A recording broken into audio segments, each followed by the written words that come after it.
ប្រវត្តិប្រាសាទតាព្រំប្រាសាទតាព្រំត្រូវបានគេស្គាល់ច្រើនថាជាប្រាសាទដើមឈើស្ថិតនៅក្នុងព្រៃមានកសិនទឹកព័ទ្ធជុំវិញ2ជាន់ប្រាសាទនេះមានទីតាំងស្ថិតនៅវងតូចនៅតាមផ្លូវទ្វារជ័យបន្ទាប់ពីប្រាសាទតាកែវប្រហែល1គីឡូម៉ែត្រហើយមានកំពែងជាប់នឹងកំពែងប្រាសាទបន្ទាយក្តីប៉ែកពីយប់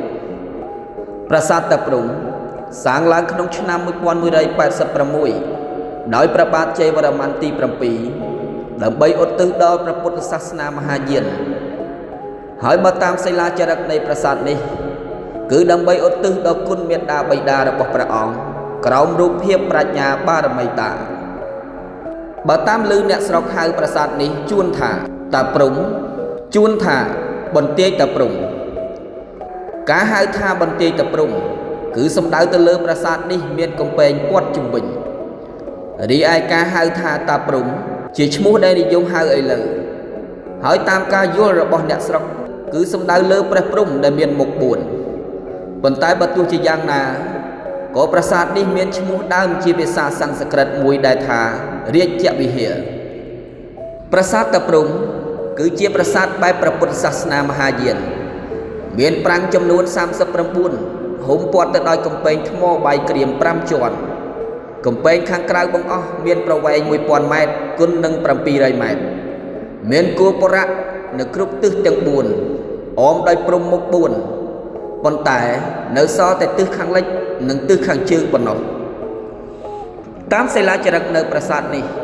បានឲ្យដឹងអំពីព័ត៌មានសំខាន់ជាច្រើនដែលទាក់ទងទៅនឹងទំហំនិងមុខងាររបស់ប្រាសាទដូចជាមានភូមិចំណុះចំនួន3140ភូមិមានមនុស្សចំនួន79365នាក់និងអ្នកមើលថែប្រាសាទមានដូចជារាជគ្រូ18នាក់មន្ត្រី2740នាក់ជំនួយការ2202នាក់និងអ្នករបាំចំនួន615នាក់ចំណែកឯទ្រព្យសម្បត្តិមានដូចជាចានមាសដែលមានទម្ងន់ជាង500គីឡូមានពេជ្រ3535គ្រាប់គុជខ្យង40620គ្រាប់ស្បៃពីប្រទេសចិន876សូត្រនិងក្លោះចំនួន523ប្រាសាទតាព្រំស្ថិតនៅក្នុងវងតូចចន្លោះប្រាសាទតាកែវនិងប្រាសាទបន្ទាយក្តីឡោមព័ទ្ធដោយព្រៃឈើខ្ពស់ខ្ពស់ខៀវស្រងាត់នៅខែវស្សានៅពេលព្រឹកព្រលឹមនិងពេលល្ងាចមានវងបក្សាបក្សីយំរំពងនៅលើដើមឈើដែលដុះនៅលើប្រាសាទជាពិសេសគឺសត្វសេកនិងសត្វរៃដែលធ្វើឲ្យអារម្មណ៍របស់អ្នកទេសចរអន្លង់អន្លោចជាពន់ពេកដោយសារតែនៅគ្របដណ្ដប់ដោយព្រៃឈើនៅឡើយទើបធ្វើឲ្យប្រាសាទនេះមានភាពទាក់ទាញជាខ្លាំងពិសេសគឺដើមស្ពង់ដែលបានដុះចាក់ឫសលើតួប្រាសាទមើលទៅហាក់ដូចជាប្រាសាទទាំងមូលត្រូវលេបត្របាក់ដោយសារធម្មជាតិពិតៗដើមស្ពង់ដែលមានឫសចាក់ពីខាងលើដំបូលរហូតដល់គ្រឹះខាងក្រោមក្នុងដីមើលទៅគួរឲ្យរន្ធត់ឫសតូចធំបានជ្រៀតចូលតាមចន្លោះថ្មធំធ្វើឲ្យមានស្នាមប្រេះជាប្រហោងតូចធំជាច្រើន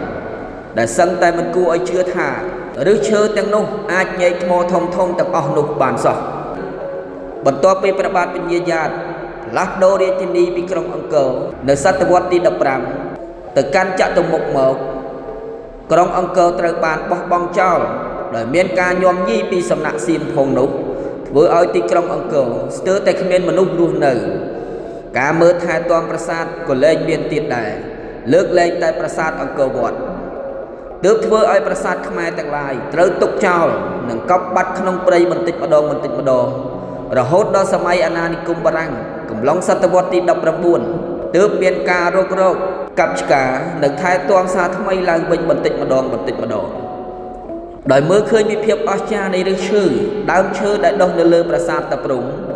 ទើបក្រុមការងារអភិរក្សនិងអ្នកស្រាវជ្រាវនានាសម្រាប់ទុកប្រាសាទតាព្រំឲ្យនៅក្នុងស្ថានភាពដដែលរហូតដល់ឆ្នាំ2003ទើបមានការជួសជុលអភិរក្សក្រោមការសហការរបស់អាជ្ញាធរអប្សរានិងរដ្ឋាភិបាលឥណ្ឌាប៉ុន្តែទោះជាយ៉ាងណាក្តីដើមឈើធំទាំងនោះមិនត្រូវបានគេកាប់យកចេញពីទីនោះទេ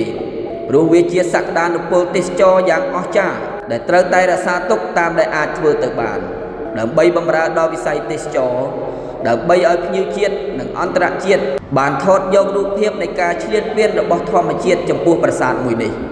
ដោយសារអាយុកាលនៃដើមស្ពង់ទាំងនោះនិងដើម្បីថែរក្សាសុវត្ថិភាពដល់ប្រាសាទក៏ដូចជាដល់ភ្ញៀវទេសចរទើបចាំបាច់ត្រូវតែកាត់មែកដែលពុកផុយខ្លះនិងដើមខ្លះដែលបានងាប់ប្រហោងក្នុងត្រូវបានគេកាប់ចោលទុកតែមួយផ្នែកខាងក្រោមប៉ុណ្ណោះបើគិតពីអាយុកាលនៃដើមឈើដែលមានវ័យចំណាស់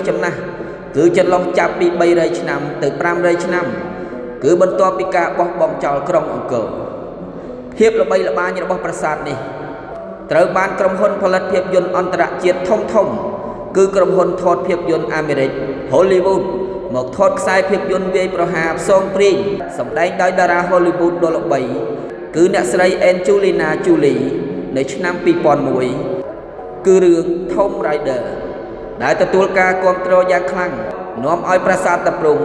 កាន់តែមានភាពល្បីល្បាញផ្ទោគ្នាទៅកាន់ពិភពលោកថែមទៀតក្រៅពីការបំផ្លាញពីធម្មជាតិប្រាសាទនេះក៏បានរងការបំផ្លាញពីសំណាក់អ្នកកាន់សាសនាហិណ្ឌូកំឡុងមានការផ្លាស់ប្ដូរសាសនានៅសតវត្សទី13ផងដែរ